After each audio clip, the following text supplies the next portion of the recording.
China just did what every other country said was decades away, a fully autonomous flying taxi.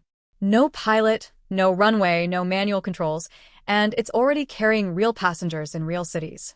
This isn't a lab prototype or a coming in 2030 concept video. This is a commercially certified vehicle that has completed over 40,000 test flights. 2 seats, vertical takeoff, fully self-flying at 90 kilometers per hour, and it lands itself perfectly every time. No other country has done this. Not the United States, not Germany, not Japan. China got there first, and years ahead of what experts thought even remotely possible. They didn't just build a flying car. They certified it, commercialized it, and plugged it into a new government-backed sector, the low-altitude economy, projected to be worth 3.5 trillion yuan by 2035. This isn't a startup dream. It's a national strategy. The machine itself is unlike anything most people have seen outside of a video game. The E-Hang EH216s looks like someone took a giant drone and made it comfortable enough for 2 people. 16 propellers on 8 arms, 2 seats, and a simple screen inside. There's no steering wheel, no pedals, no throttle. You sit down, the route is already programmed, and the pod just goes. It takes off vertically.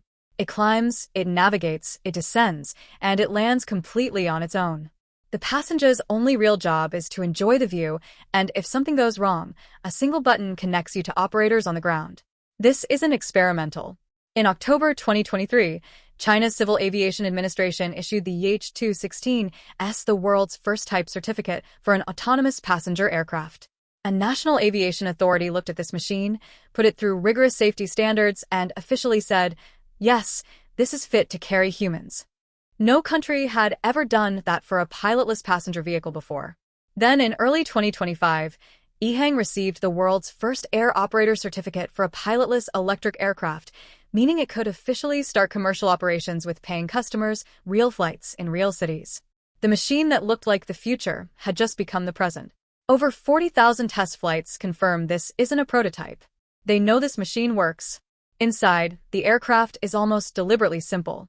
2 seats, a navigation screen, a communication button, and a small fire extinguisher tucked to one side. That simplicity is intentional.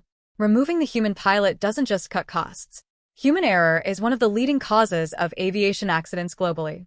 Replacing the human with automated systems that don't get tired, distracted, or panicked potentially makes the aircraft safer than anything with a person at the controls. The aircraft can reach speeds of up to 90 kilometers per hour and cover a range of 130 kilometers on a single charge, enough for an urban commute or a scenic flight.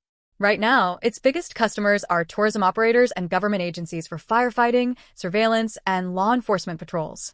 These aren't fringe applications. They are real-world use cases generating revenue and proving the technology works. The broader vision, supported by the Chinese government, is to make this a daily mode of transport.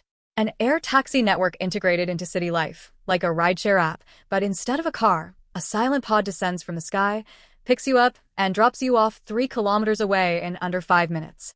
The infrastructure is already being planned. What makes this story different is government backing.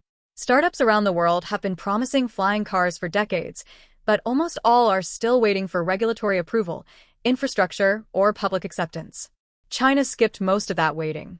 In 2024, the government officially wrote the low-altitude economy into its national work report, labeling it a growth engine alongside electric vehicles and renewable energy.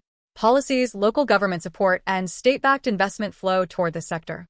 The low-altitude economy includes all commercial and civilian activity below 1,000 meters, from drones delivering packages to helicopters doing medical transport to autonomous air taxis carrying passengers. The entire ecosystem, vehicles, regulations, airspace management, landing infrastructure, and communication networks, is being developed simultaneously. By 2025, around 57,000 companies were operating in this sector. The national economic target for the industry is 1.5 trillion yuan for 2025, rising to 3.5 trillion by 2035. This isn't just a gadget getting popular. It's a coordinated industrial strategy that's already in motion. And EHang isn't the only story. A second company, Airidge, affiliated with Spang, has developed a very different approach called the land aircraft carrier. Picture a large, sleek 6-wheeled van that you can drive anywhere. Hidden inside the rear is a compact flying module. When you want to take off, the rear opens, the module extends, and you lift off. The driving stick controls both the van and, after minimal training, the aircraft itself. When you land, the module folds back into the van. You drive home, park normally, and recharge everything overnight. The van can recharge the flying module for up to 6 flights. Airidge has essentially solved the infrastructure problem that has plagued flying vehicle concepts for years. You don't need vertiports, landing pads, or special licenses beyond a standard driving license. The vehicle itself becomes the infrastructure. The van can travel over 1,000 kilometers, combined with the flying module, allowing long-distance driving, short-range flight over difficult terrain, and continued travel on the road. The first units rolled off the production line in late 2025 with thousands of pre-orders, and CAC certification is expected by late 2026. The price ranges from $30,000 to $400,000, making it a premium product today, but the technology is already showing what could be mainstream tomorrow. Flying taxis aren't just a luxury or a novelty. They redefine urban mobility.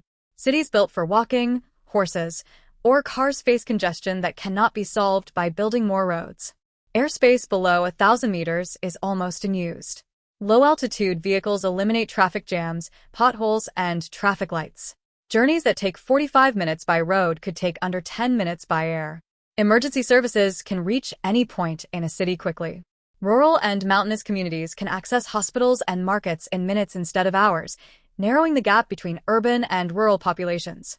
This isn't just transport innovation. It's infrastructure that reimagines proximity.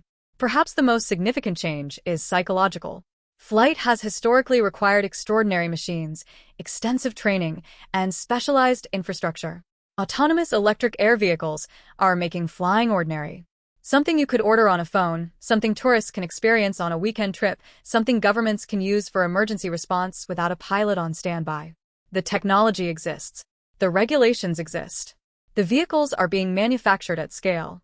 The government investment is committed. China has proof, not prototypes. The question now isn't whether flying cars will become part of daily life. It's how quickly and which cities will lead the way. If this amazes you, consider subscribing and turning on notifications, because this story is just beginning. Would you step into a pilotless flying taxi today, or wait a few more years? Drop your thoughts in the comments.